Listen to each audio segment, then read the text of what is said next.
It's episode 1014, and it's the Relevant Podcast. Here in Orlando, I'm your host, Cameron Strang, and joining me from Loverland, Virginia, it's Jesse Carey. Hello, hello. From Nashville, Tennessee, artist, producer, and mogul, Derek Miner. Hey. And once again, from Austin, Texas, author, speaker, podcaster, Jamie Ivey. Hey, guys. I was supposed to be in London right now. I just realized that. And I'm Yeah, why? What happened? Yeah, let's hear it. I canceled it. I just, work got busy. It was not the time. It was not a good week for me to be away. Yeah, it was going to be vacation. I was just like, you know what? Priorities. I can vacate some other time, and my team needs me this week. We got some transitions going on. So I just canceled it. I feel like it'd be a weird time to be a tourist in London. It seems like a lot going on over there. It doesn't seem like the most fun time to visit that city. Again, my interpretation of it is mainly through what I see on the news. But it seems like they've been making a lot of headlines for not great reasons lately. That is true. Maybe find a better time to go. Yep. There you go. I should want to go like Mourn the Queen or something. Yeah, that's why we were going. We wanted to go more. That's what I figured. I figured you wanted to go pay your respects. Big figure in my life. Yeah. Oh, I know. I will mourn the Queen privately His here at nose home. is growing as he's speaking right now. I will continue to mourn the Queen privately from my house. Okay. Fair enough. The other part of it was honestly like my fall started filling up with a lot of work trips and stuff, like a lot. And I just thought, like, you know what? I need balance. Like I almost feel like I'd be overdoing it. Good for you, Cameron. You know what I'm saying? Like, I just like, all right, I'll pull back on this because I said yes to that. Yeah. I don't want to say yes, and not create some margin. So I just wanted to. Do you guys do that now? Like, do you like? I don't know. Do you change plans very often, or are you like rigid? Like, I literally canceled this trip the day of the trip. I was like, I just don't feel excited about it. So I called Delta, no problem. You know what I mean? It was like I think I want to be home, and so I just did that. I don't typically do that, but. I don't know. I never make plans. Plans are always made for me, and I just kind of show up. And I honestly, most places I don't want to be. I'd rather be home right now. Yeah. Same for me. I'm a homebody. Yeah. So sorry, Jamie. Go ahead. No, I was just gonna say I've gotten better over the years of like, it's easy for me to say no, so I can say no to things and plan ahead. Yes, interesting. Yeah, I'm going to Israel now. Like in a few weeks. And I've never been and I want to go. Oh, that's dope.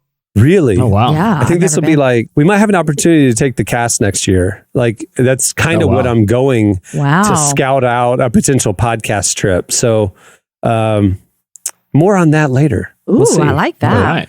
Yeah. I am of the mind that every Christian should go visit the Holy Land. It does something. That's what I've heard. The tangibleness of the Bible coming to life is life-changing experience. So, all right, moving the show along. Coming up later, we talk to Lecrae. He has a new album coming out, a highly anticipated new album. We talked to him about all that. Also on the show, we have table topics at the end of the show. Those are always fun. I can't wait for that. And coming up next, stay tuned. It's Slices.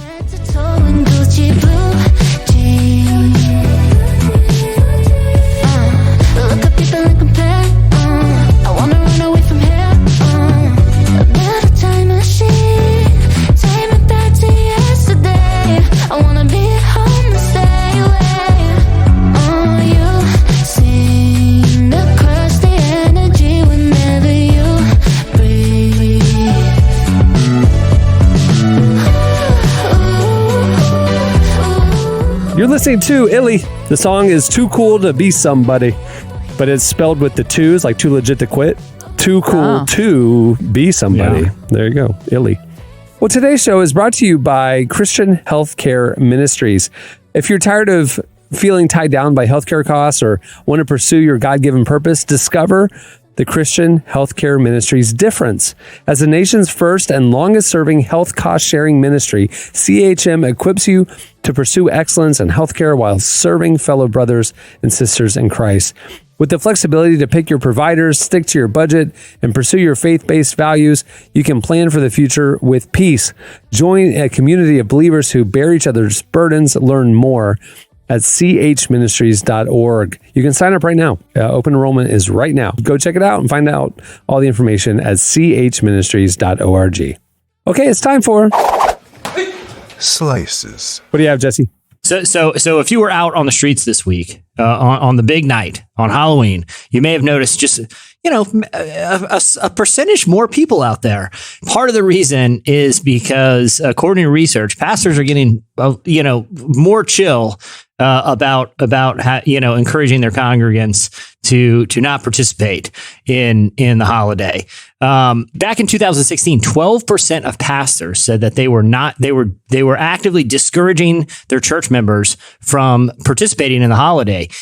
This year, it was only 8% said that they were actively trying to get congregants not to participate. They also found that between pastors 18 to 44, they were much more open to just not really even caring or acknowledging the whole idea of not participating in Halloween. Now, they asked pastors, what do they encourage their church members to do?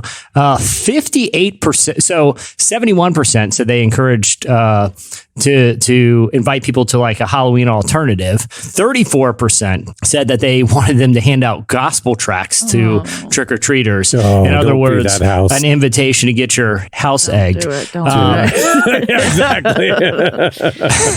Only 13% said to avoid it entirely. But 58% of pastors said that they should use the opportunity to build relationships with neighbors who trick or treat. I like how Lifeway worded that. Build a relationship with neighbors who trick or treat. In other words, just celebrate Halloween.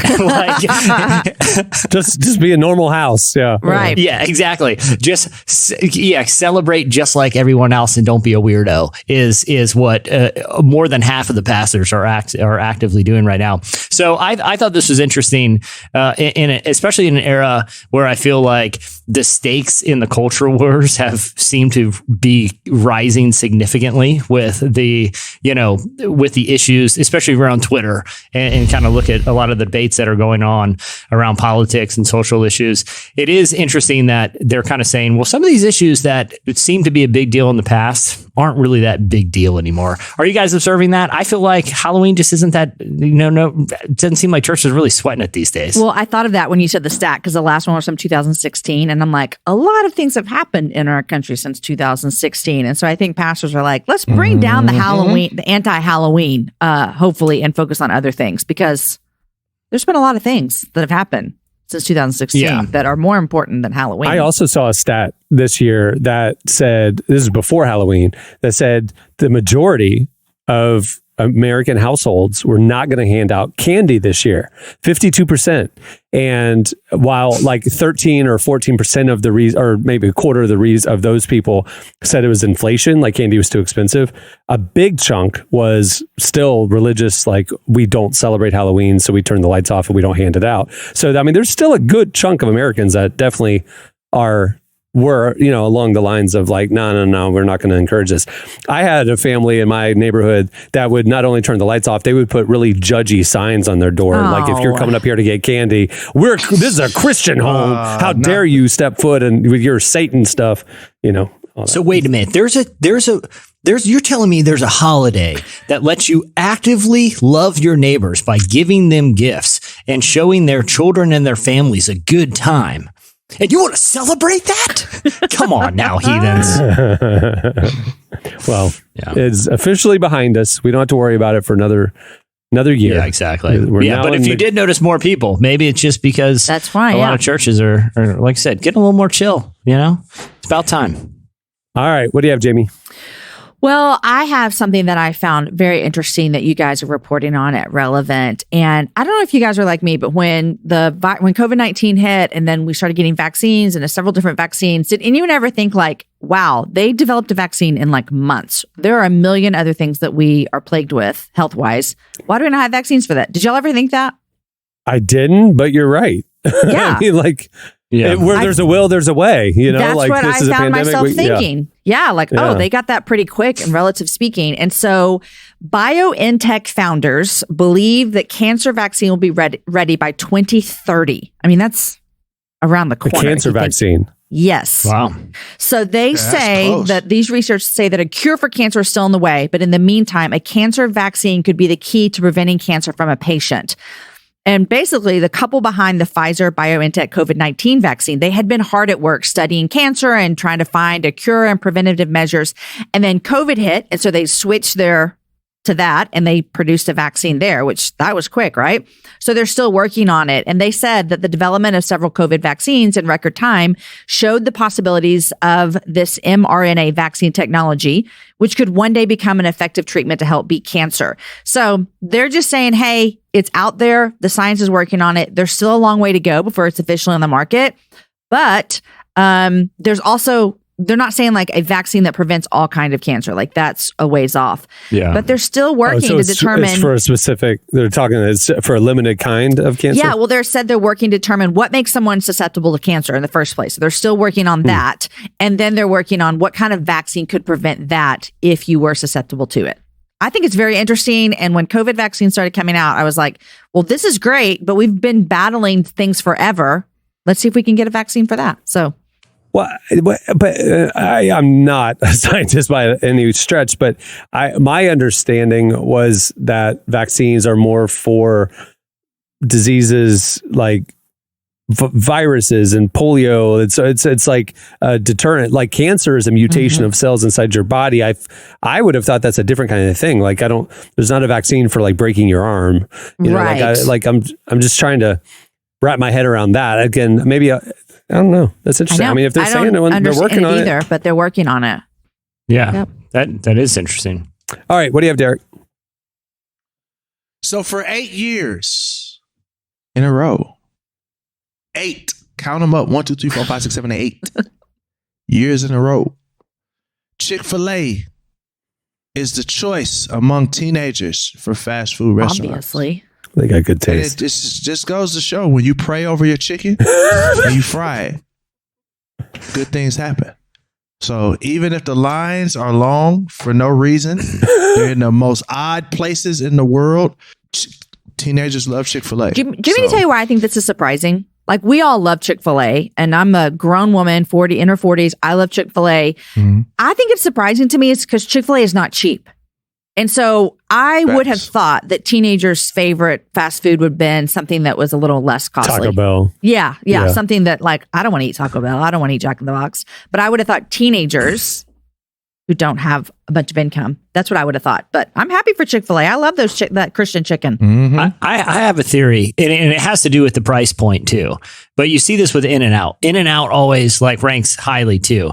And I think the one common thing they have, in addition to vocal Christian founders and owners, is like it's a very limited it's a very limited menu. Like there aren't a lot of options. Like if you go to Taco Bell, I got a Taco Bell down the street and you order on one of the touch screens, you know, I'm not gonna lie, you're scrolling, you know, they're inventing new ways to pack meat and cheese and tortillas all the time. They got Dorito, they got like 6 Dorito kinds now. It's a little overwhelming. It's same thing with a lot of fat. Like if you, I don't know, do you guys have Cookout near you? No. Yeah. Never heard of it. Google. Right around the corner. Hey, hold on. I'm gonna.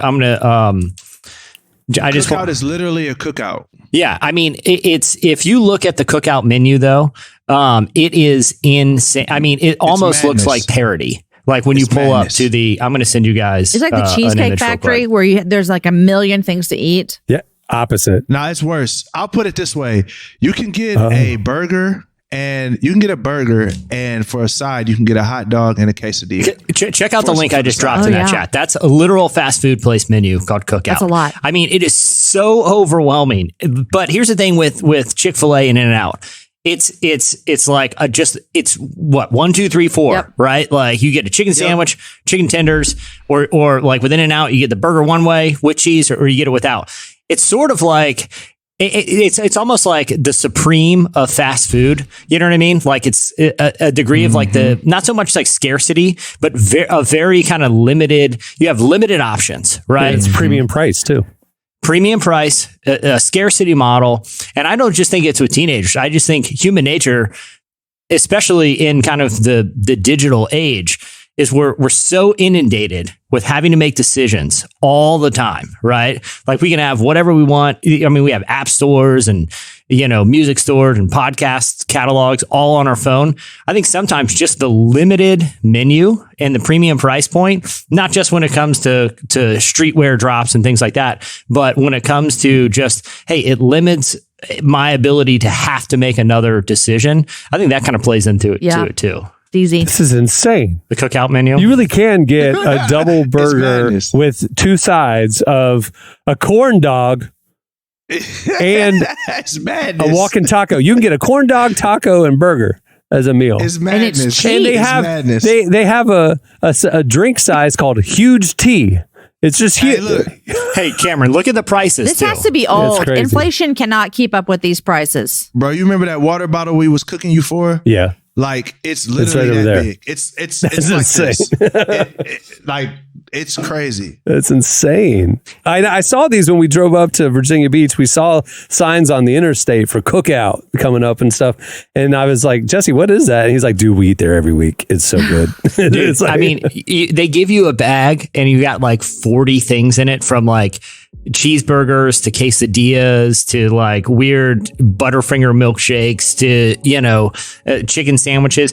And it's like a gigantic bag of like 50 things. And they're like, all right, that's $8. Like, right. I mean, it is. Yes.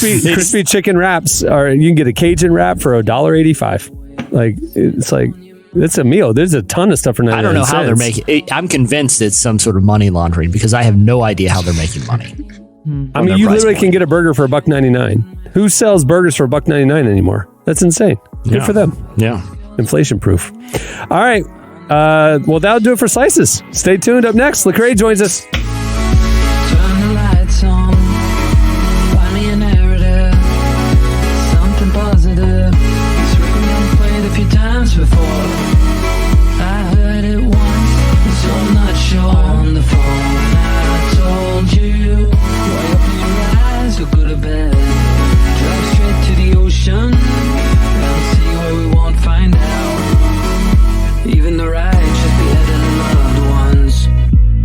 Now it's hard to connect. You're listening to Phoenix. The song is Winter Solstice. Well, today's show is also brought to you by The Navigators. If you've ever wondered what it looks like to pray or study the Bible with someone else but aren't sure where to start, you're not alone, and The Navigators are here to help. The Navigators have created a free ebook called Discipleship 101 to help listeners like you practice simple and practical spiritual growth habits with those around you.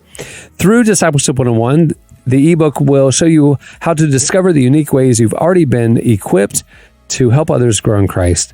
It doesn't need to be complicated. You've already got everything it takes to come alongside others and help them grow in their faith. Your heart, gifts, and relationship with God are all you need to get started. Take the next step by downloading this free ebook now. Visit navigators.org/relevant to download today. Again, that's navigators.org/relevant to download your free ebook, Discipleship 101. Well, our guest today is Lecrae. You know him. He's a rapper, founder of Reach Records. He's releasing Church Clothes 4 tomorrow. And he sat down with our very own Downtown Emily Brown to talk all about it. Also, how he's changed as an artist and a man over the last decade, and how he's determined to use his voice for the greater good. Here's our conversation with Lecrae. I'ma do it, put a top back, 06 top down, 4-4 Glock now. I'ma do me, let the critics go talk now. Right ain't even up for what my left hand doing. How I'm gonna be worried what the next man doing. Say that like I'm in the cool. Well, I am very excited to speak to you today about Church Clothes Volume 4. When you first dropped Volume 1, did you think you'd be making 3 more volumes? Nah, I don't even know if we even called it Volume 1 initially. That's a good question, but I'm positive we had no idea we would be here. Mm-hmm. Why did you decide to make volumes? Like, instead of just doing like a different album, like why did you want to do a volume? I think we realized that there was something uniquely special about Church Clothes. When the first one dropped and it just kind of shut down the mixtape website, we realized like we really hit a nerve in the culture, and there was just something uniquely powerful about it. And I think my team helped me understand like this is probably when I am my most freest, authentic self as an artist. And so in order to capture that consistently, where it's kind of like, hey, we're not going to have a lot of bells and whistles, and we're not going to go hunt down the John Legend feature. We're just going to make great, whatever comes to mind, we're going to make the music. That's Church Clothes. And so we just said, let's do this regularly. And here we are.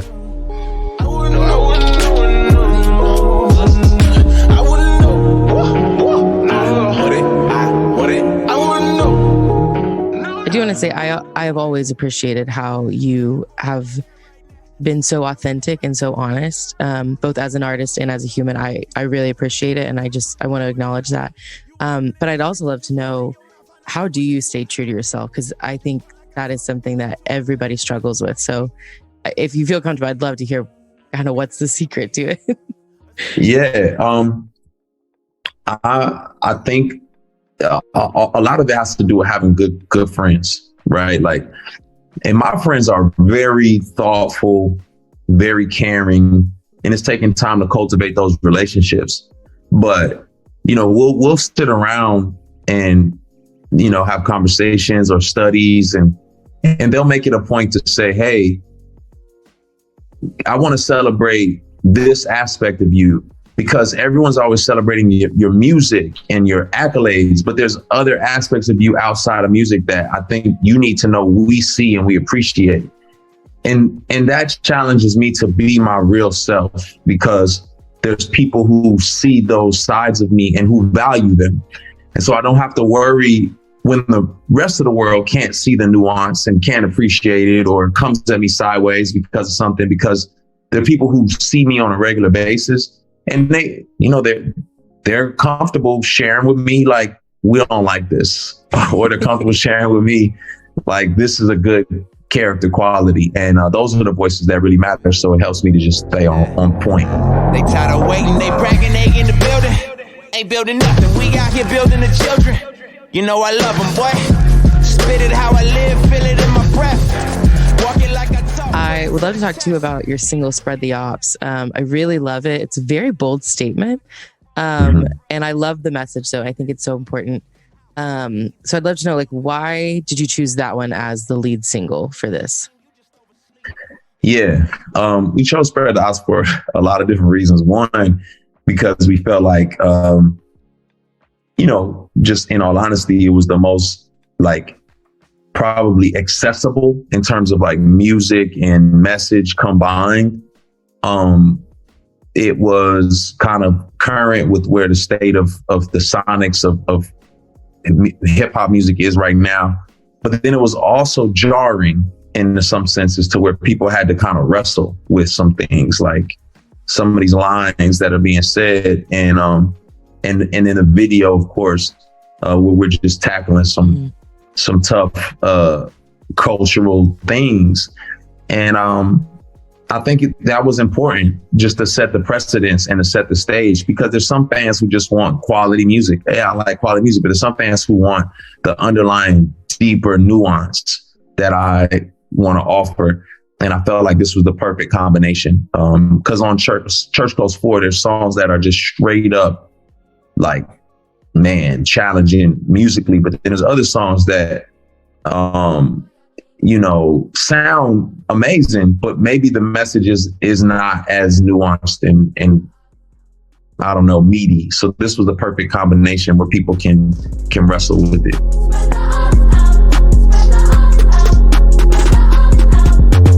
Oh, I think they hate me. My babe tea. Ain't no pardons in the garden if you snake me. You can't break. I would also love to know, like, what would you say to someone who's coming up and they maybe have these ideas, they have this message they want to share, but they just don't know, like, where to start? Like, how can someone get their message or their creativity out there? Yeah, no, that's really good and helpful.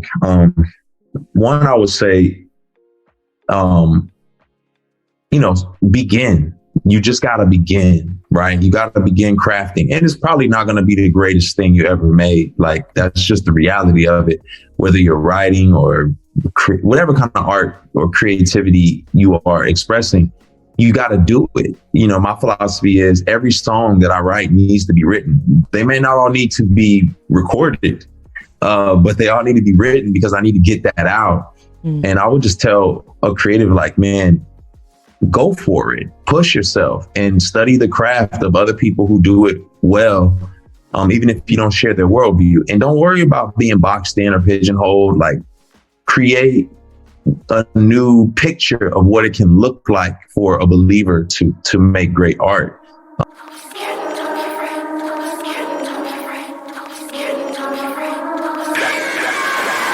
Don't be afraid of take us from Jesus. What are you hoping listeners take away from this album? That's good. Honestly, I really hope there's no one safe on this project. Just so, people are like, what side are you on? There's no one safe because, whether it's political, whether it's business, ethnically, we're all fearfully, wonderfully made and fearfully and wonderfully guilty of, misinterpretations and mess ups and failures. And so nobody's safe, not even myself. So there's a lot of, I want people to be able to step back and say that God isn't choosing sides. He doesn't take sides. He takes over. And I think like what people don't realize about Jesus is he was a Pharisee, right? Like he would be a Pharisee, but what he was doing was he was saying, hey, all my fellow Pharisees, you guys are off.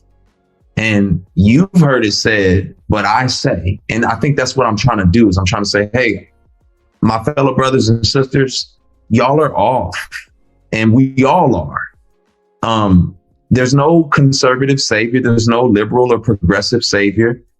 None of us can rest our hopes there. There's no way to invest that will ultimately change the future of our society financially. Like the poor will always be among us. It's what are we ultimately giving our time and attention to? And I feel like that is being a good follower of Christ and following him. I think his ways are the best ways. So ultimately what this project does for me is it draws a line that says, listen, I don't have it all figured out, but I know this is not it. And he is. So I'm trying to follow him.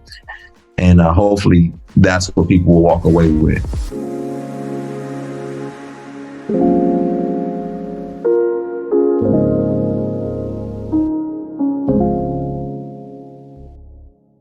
That was Lecrae. Make sure to check out Church Clothes Volume 4. We've heard some of it. It's really good. It's out tomorrow. All right, stay tuned. Up next, it's Table Topics. I am you, you are me on the TV, fighting for our love. We don't get what we want, just maybe we get what we deserve. And you can't be anybody else, but you see yourself best in me. You don't wanna lose. You're listening to Young the Giant. The song is Other Side.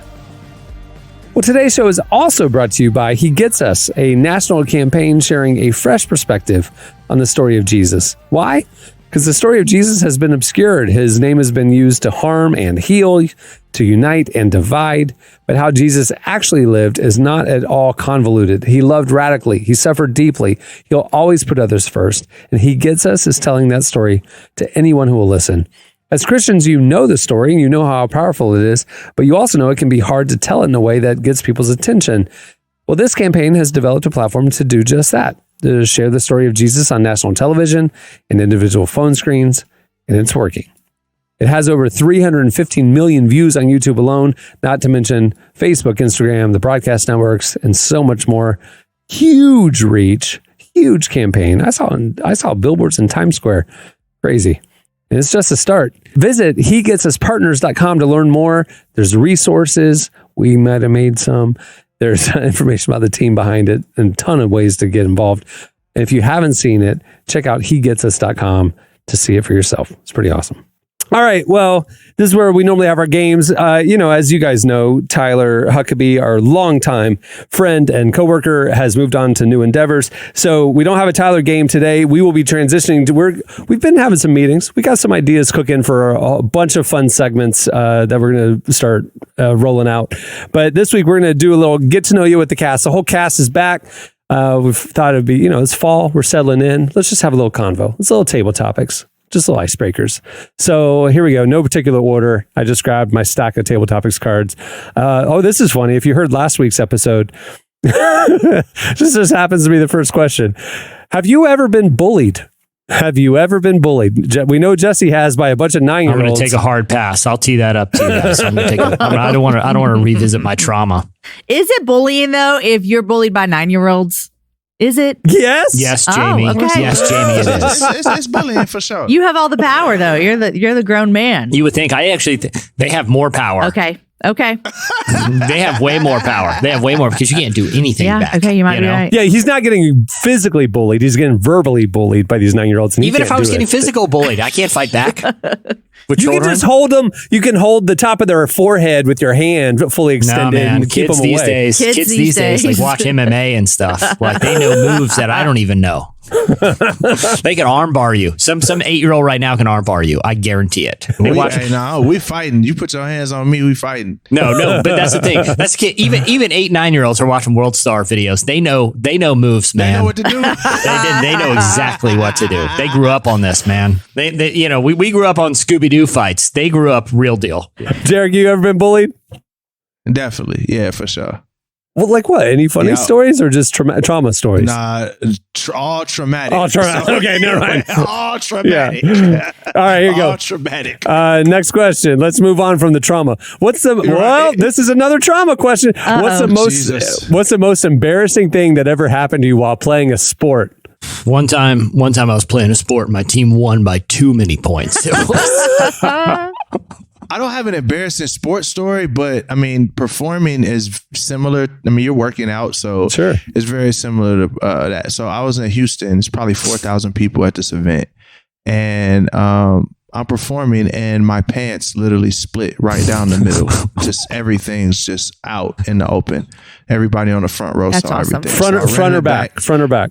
Front. Oh, front to back. Split in the front. Wow. So all of my progeny was showing. So I went in the back. I put on some basketball shorts. I signed the ripped shorts and threw them in the crowd. Look at there. So we saved it. We saved it, but it wasn't looking good there for the home team for a little bit. That happened to me this summer. Not a rip pants, but I spoke in an event. And when I got done, my mom and dad happened to be there. And my dad was like, "Hey, come here, I want to tell you something." I'm like, "What?" He goes, "Hey, your zipper's down." And I said, "Well, how long has it been down?" He goes, "The whole time you were speaking." I was like, "Dad, you were on the second row. You couldn't have winked twice or like waved your arms or something." So literally, I spoke the whole thing and my zipper was down. And my parents saw it, but they just decided to tell me afterwards. So like, come on, tell me. Gosh. I need to know these things. Yeah, the old wardrobe malfunction. Yeah, you know. All right. Who was your nemesis in school? Nemesis. I didn't have a nemesis, but I did confront a girl one time about a boy. You know, like we were having a little boy drama. Oh, what happened? What happened? Yeah, exactly. Well, it was just like it was her ex-boyfriend, but I was dating him now. So she was talking trash about me behind my back and nothing happened, but I just felt really big and bad for doing that. So, I mean, I had the boy. I mean, you know, it was like, I don't know why we're fighting here because he's mine now. Is what it was. Yeah. It was what I was. My point was. Yeah. I'm sorry that you. My nemesis was more in college, and it was all RAs. Like I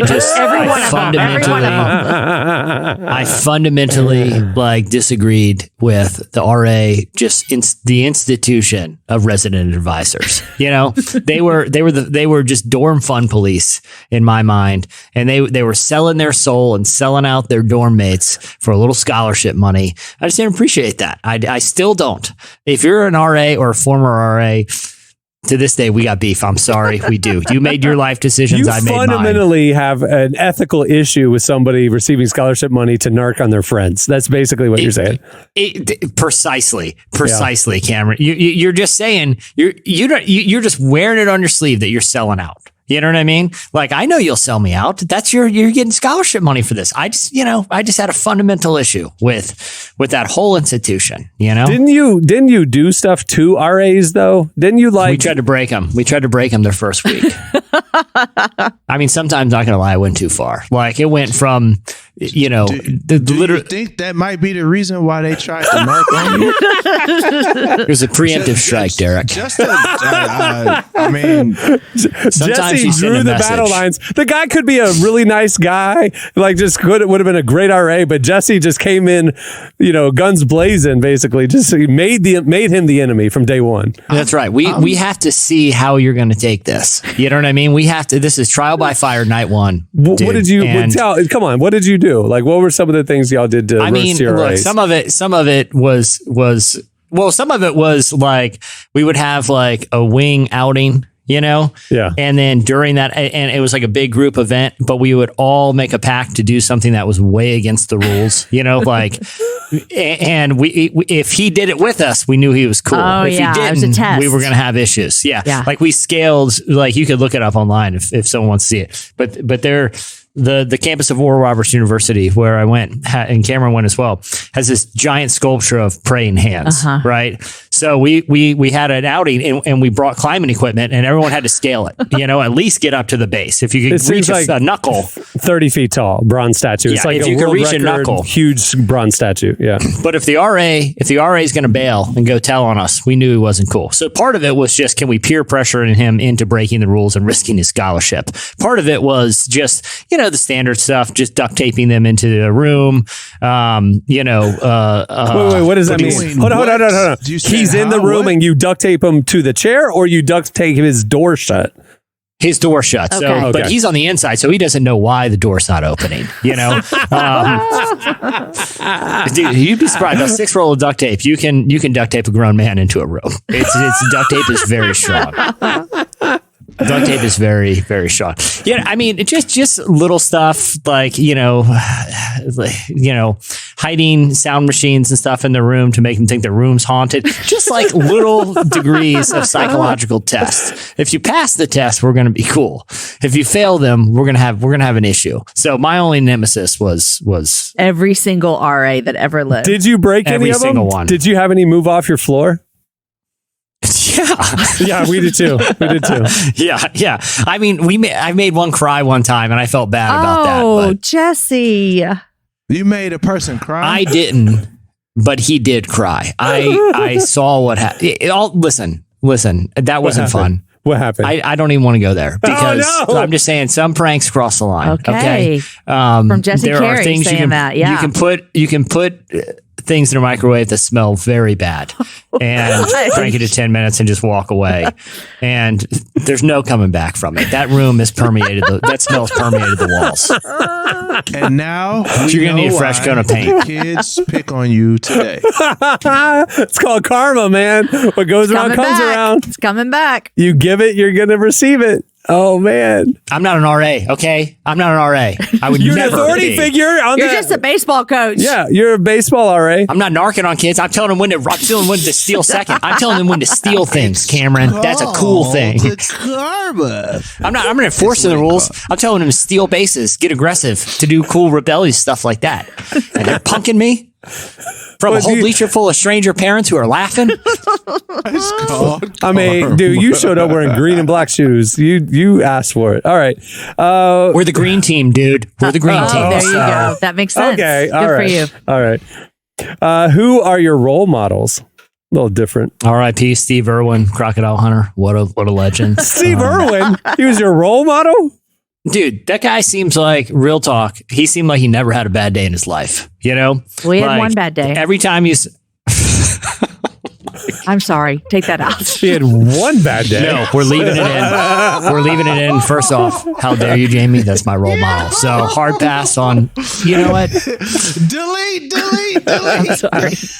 He, in my opinion, he's up there with like... That was so bad. I feel Betty real. White. I'm going to lose sleep over that comment is what I'm telling you right now. I'm going to lose sleep over that. As you should. As you should. He used to be on a Mount Rushmore with like Betty White and LeVar Burton, you know, celebrities who were just like, they're just a breath of fresh air whenever you see them. No one's got one bad thing to say. LeVar still alive, bro? Relax. One day. I'm saying it's a very short list. It's a very short list. This is going. We can memorialize him. We can put him up on Mount Rushmore right now. It's a living tribute, Derek. Derek, who are your role models other than Jesus? Who are your role models? My mom. Oh, Yeah. For real. I'm not gonna lie. Like, I love my mom. For real. She's my role model. I don't really have a lot of people. Like, it's crazy because all the people I looked up to crazy now. So I guess that's how it goes. Isn't that interesting? Like when your heroes let you down, like how that affects you.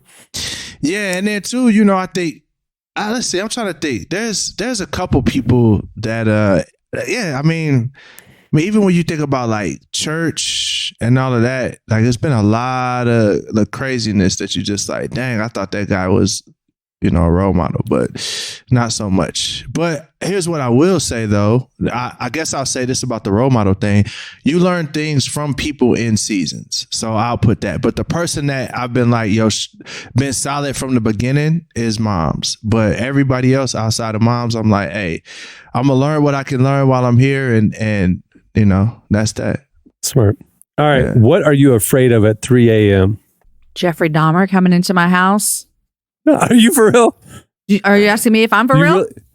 Yeah. Uh-huh. Well, let me tell you what happened this weekend. I was at a hotel and I woke up at 6 a.m. to someone playing like what I would imagine Jeffrey Dahmer music, what he would listen to when he was about to like go in for the kill, playing this music at 6 a.m. And I look over from my bed and I look over towards their room and we have a connecting door.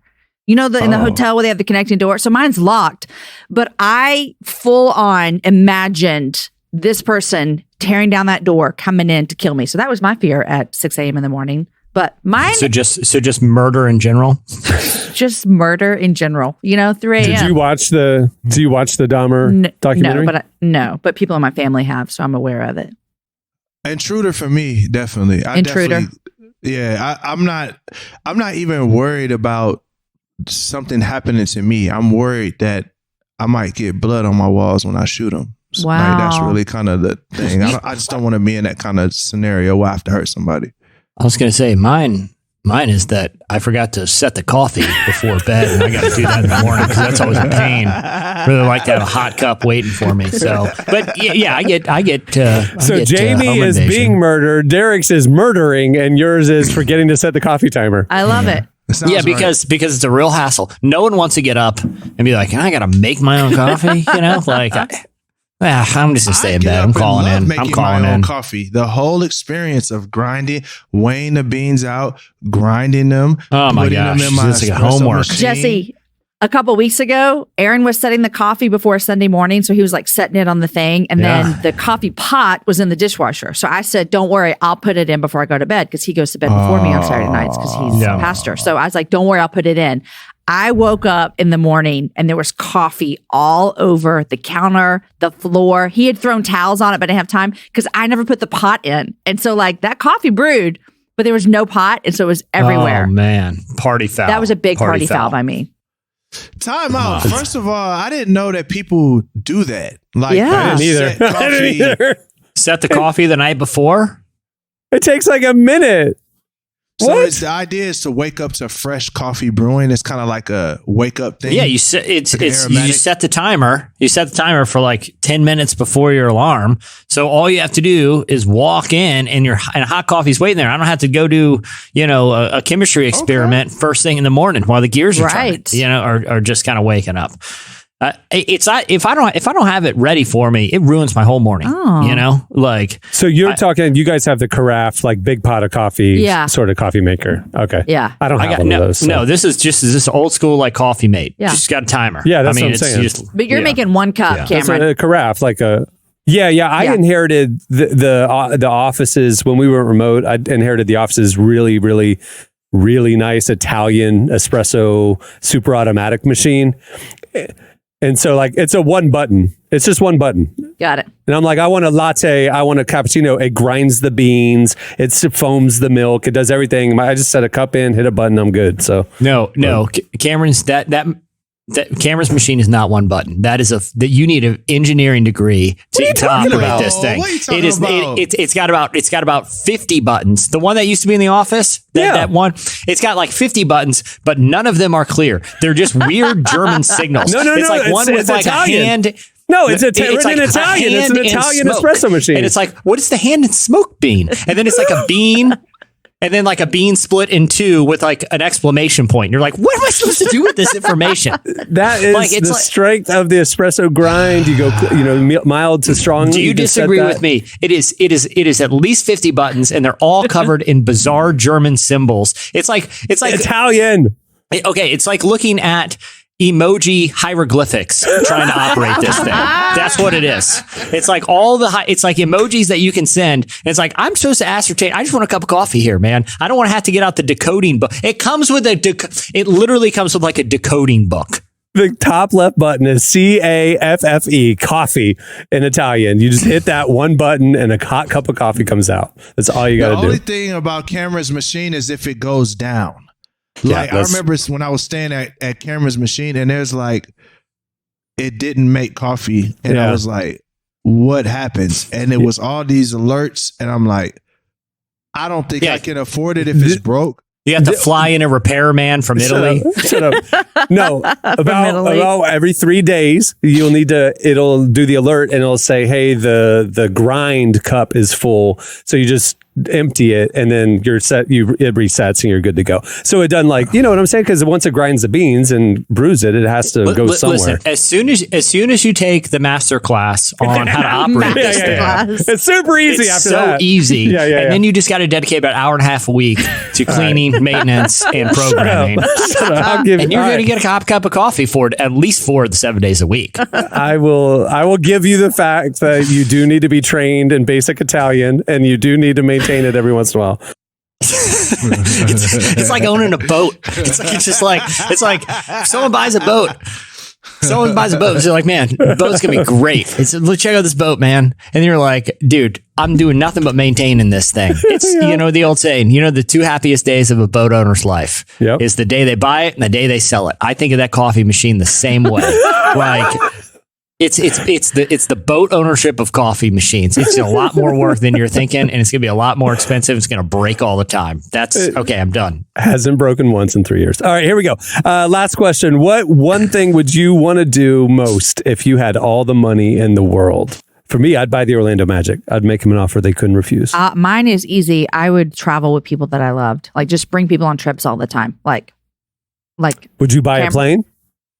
A plane and houses in every country. Yes. I mean, we're all acknowledging that we'd give a lot away and all that kind of stuff. Yeah. Yes. Yeah. All right. I'm in a studio with every artist I looked up to. Done. Oh. Because they'll come for the check, right? For if the check's big enough. And I wouldn't even care if the album sold records. It's just like, I just want to experience get in the studio and experience the process. Yep.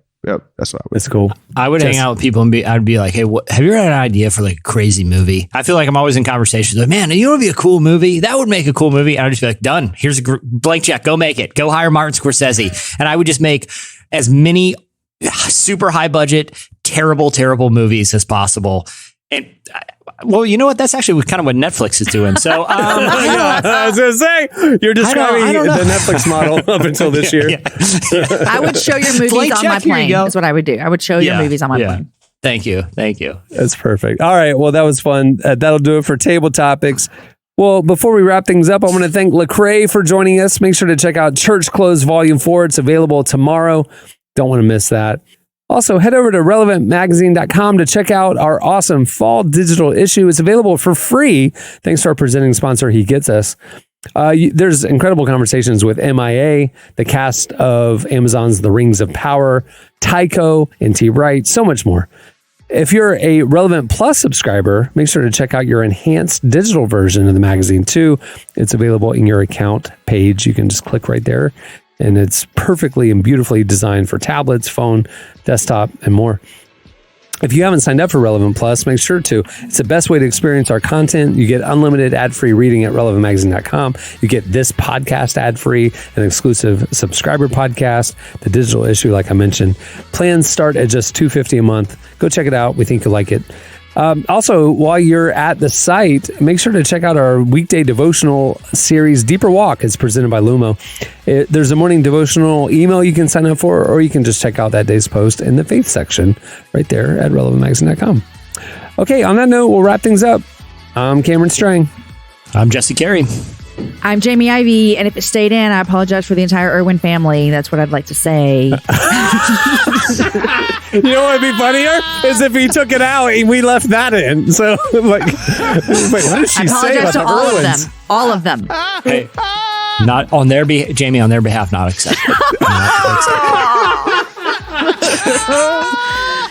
Yo, I'm not lying. I will think about this for a week and feel bad that I said that. I wouldn't have felt bad if it was just us four, but because there's microphones on and it's being recorded, I feel very bad about it.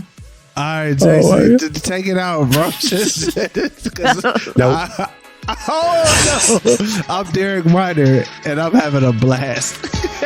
We'll see you guys next time. Have a great week, everyone.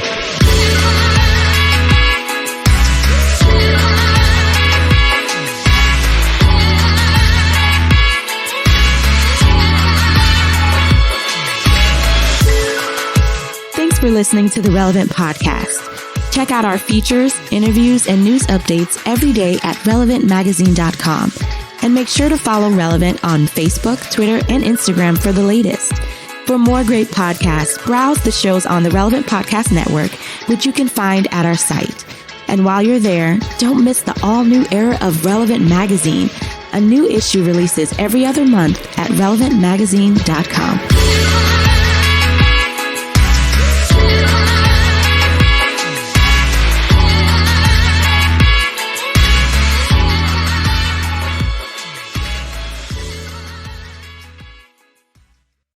Dude, you'd be surprised. About 6 rolls of duct tape, you can duct tape a grown man into a room. Relevant Podcast Network.